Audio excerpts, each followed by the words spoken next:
Assalamualaikum warahmatullahi wabarakatuh. Bismillahirrahmanirrahim. Alhamdulillahirabbil alamin. Wassalatu wassalam ala sayyidina wa nabiyina Muhammad wa ala alihi washabbihi ajmain. Al-hadirun fa inna insyaallah ab'asu bi hadhil kalimat min kalimati Syekh Abdul Qadir Jailani wa nafa'ana bihi insyaallah fid darain. Mudah-mudahan kita mendapatkan manfaat daripada apa yang disampaikan beliau di dunia dan di akhirat, amin ya rabbal alamin. Bi kitabihi Sirrul Asrar, dalam kitab beliau mudah-mudahan kita dapat memahami rahasia-rahasia ketuhanan, rahasia-rahasia yang menjadi pokok daripada agama kita, insyaallah. Faqala al-mu'allif rahimahullah, fa inna awliya lil khawasi mursaluna la lil awami.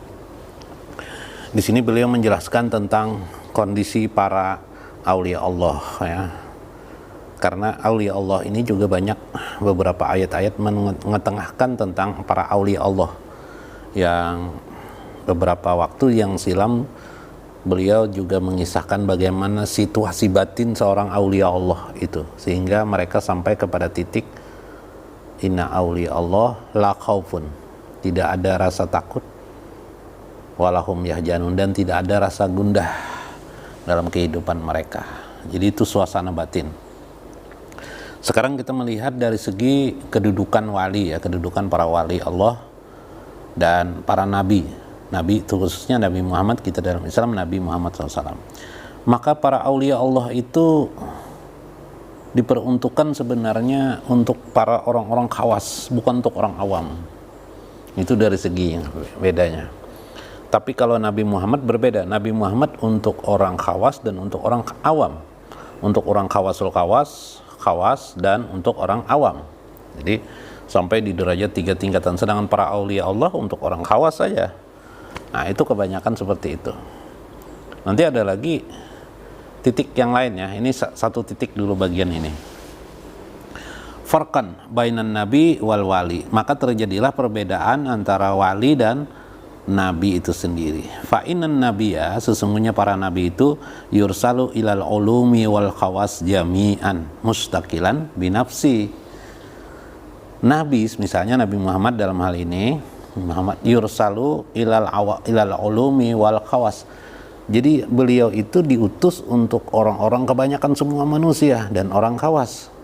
Sedangkan para aulia Allah itu adalah untuk orang khawas. Mereka mengajari orang khawas supaya naik lagi derajat mereka, supaya mereka tetap berada di makam khawas dan naik kepada makam khawasul khawas, yaitu derajat para aulia Allah. Para nabi, Nabi Muhammad mustaqilan binafsi, dia menyampaikan syariah, dia menyampaikan syariah baru, ya. Khususnya Nabi Muhammad menyampaikan syariah baru. Ada syariah yang terdahulu, ada syariah yang baru, di dalamnya johiran wa batinan, johiran dan batinan. Wal wali itu yursalu lil khawasi faqat. Wali itu gairu mustaqil binafsi. Wali itu untuk orang khawas, itulah kepribadiannya. Kadang dia tidak bisa di layak umum, di khalayak umum, tidak bisa dia menyampaikan satu hal yang sifat karena pembahasan terlalu mendalam. Jadi dia posisinya dia ditaraki, ya, kalau istilah tasawuf taraki, posisi yang tinggi, sehingga orang-orang tertentu lah yang bisa mencium baunya, yang bisa mendengar maksud apa yang disampaikan mereka. Itu para orang-orang khawas. Nah, biasanya kita tidak mampu memahami mereka karena posisi ucapan mereka itu pada tingkatan khawas gairu mustaqil binafsi. Karena itu para aulia Allah itu tidak memiliki kemerdekaan dirinya untuk membuat syariat baru. Dia sifatnya mutabiah saja, mengikuti Nabi Muhammad dari segi aspek yang paling banyak dominannya adalah pada batin syariah. Nah, karena itu dia tidak memiliki kemerdekaan. Fa'innahu, karena itu para aulia Allah itu la sa'atan, tidak bisa mampu memberikan, tidak memiliki kebebasan keluasan illa mutabi'atin Nabi sallallahu alaihi wasallam, kecuali mengikuti bagaimana perilaku Nabi sallallahu alaihi wasallam pada aspek batinnya. Hatta lau udiyal istiqlal kupur, kalau dia mengatakan ada aulia Allah aulia siapa saja, mengatakan dia membawa syariat baru, ajaran baru dari apa yang disampaikan Nabi Muhammad SAW, kufur, maka orang itu kufur. Nah, jadi adakah wali kufur? Ya mungkin aja ada, yaitu yang mereka yang mengatakan dia membawa syariat baru. Jadi para aulia Allah itu tidak ada syariat baru, hanya dia menyampaikan yang batin, yang kadang-kadang kita, karena kita berada tingkatan awam, kita kadang-kadang bisa mendustakannya, kita kadang-kadang menganggapnya itu salah, keliru, atau akal kita tidak mampu. Nah, itulah mengakibatkan kita, atau kita menganggap jangan-jangan ini syariat baru, jangan-jangan ini ajaran baru, padahal tidak ada ajaran baru pada para aulia Allah itu. Sebagaimana misalnya Syekh Abdul Qadir Jailani menulis banyak kitab-kitab itu bukan ajaran yang baru dari syariat, itu ada, cuma itu kebanyakan adalah dominannya adalah pada syariat batin. Karena dominan syariat batin yang kebanyakan kita tidak mengerti, lalu kita menganggap baru, padahal itu bukan baru. Andaikan mereka berkata ini syariat baru, maka mereka itu kufur. Sementara para aulia Allah tidak ada kufur untuk menyampaikan syariat baru. Kalau ada di lapangan, ada orang, ada seorang mengaku aulia Allah atau mengaku sudah dekat dengan Allah, mengaku ilmunya tinggi dan sebagainya, mengaku pada tingkatan nabi dan pada tingkatan aulia Allah, kemudian dia mengajarkan sesuatu yang asing dan sebenarnya asing, bukan dari ajaran agama atau sesuatu yang baru, pastilah orang itu bukan aulia Allah sudah.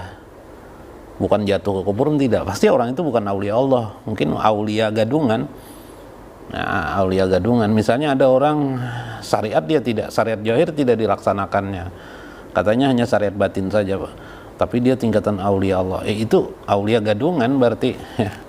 Aulia atau al-wali usu ya, wali gadungan ya, wali palsu itu namanya. Nauzubillah min dzalik, kita bukan untuk belajar seperti itu ya. Mudah-mudahan kita tidak termasuk para aulia yang gadungan tadi, yang hanya mempelajari batiniah, ilmu batiniahnya, tapi syariat zahirnya tidak kita laksanakan, kita tidak lakukan. Bahkan ada yang berbangga-bangga diri bahwa dia tidak sholat selama 10 tahun misalnya, atau selama hidupnya dia tidak pernah sholat, tapi dia selalu zikrullah, ingat terus kepada Allah dalam segala hidup, harus begini-begini, teorinya bagus, tapi perilakunya tidak sembah raga kepada Allah. Berarti ini mengaku tinggi, tapi tingginya tinggi gadungan, ilmu marifatullahnya bukan asli. Jadi kalau ingin mengetahui marifatullah asli dan tidak asli, Anda harus belajar marifatullah sehingga Anda tahu mana yang asli, mana yang tidak dari marifatullah itu. Bisa aja terjadi itu. Makanya marifatullah tidak melihat zahir. Apakah ada orang mengajar ilmu marifatullah atau mengajar tasawuf atau mengajar ilmu agama tapi dia tidak melaksanakan syariah? Ya kalau kekurangan itu wajar aja, misalnya mungkin pernah berbuat sesuatu yang salah dalam syariat, tidak apa-apa, tapi tidak merupakan rutinitas. Nah, kalau rutinitas ada apa ini kan begitu. Misalnya tidak sholat terus kan, ini rutinitas namanya, ini menjadi masalah. Nah, ini mungkin ada kepalsuan di dalamnya ya.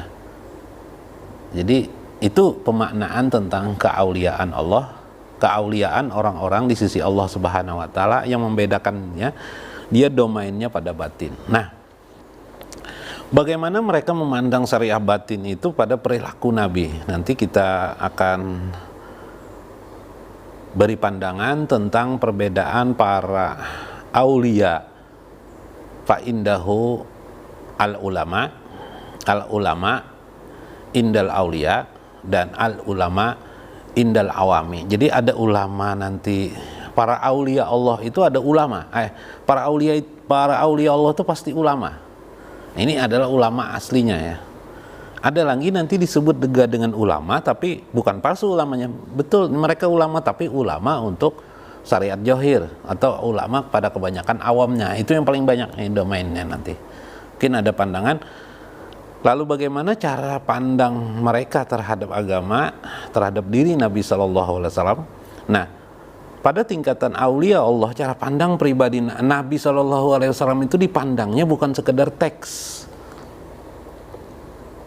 Jadi Itu bedanya aulia Allah dengan sekedar ulama dalam arti awam.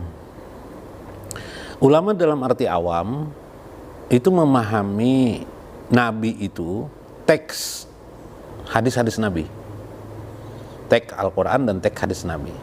Tapi para aulia Allah sudah dilewatinya.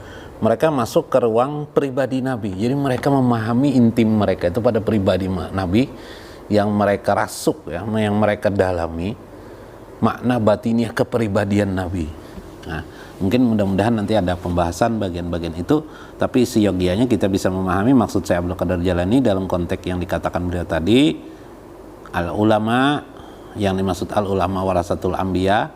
Kemudian ada pemahaman tentang perbedaan aulia Allah dengan para nabi, yaitu sama-sama menyampaikan kebenaran, cuma domainnya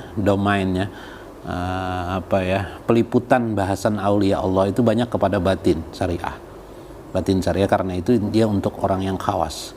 Adapun nabi itu selain memberikan kemerdekaan merdeka dirinya untuk menyampaikan syariat baru dari Allah, kedua beliau dapat posisi terhadap orang awam, khawas dan khawasul khawas. Mudah-mudahan bermanfaat penjelasan ini atas pertanyaan orang terhadap masalah ini, kita jawabkan dengan pendapat daripada Syekh Abdul Qadir Jalani. Wallahul muwaffiq wa aqwamut thoriq. Wassalamualaikum warahmatullahi wabarakatuh.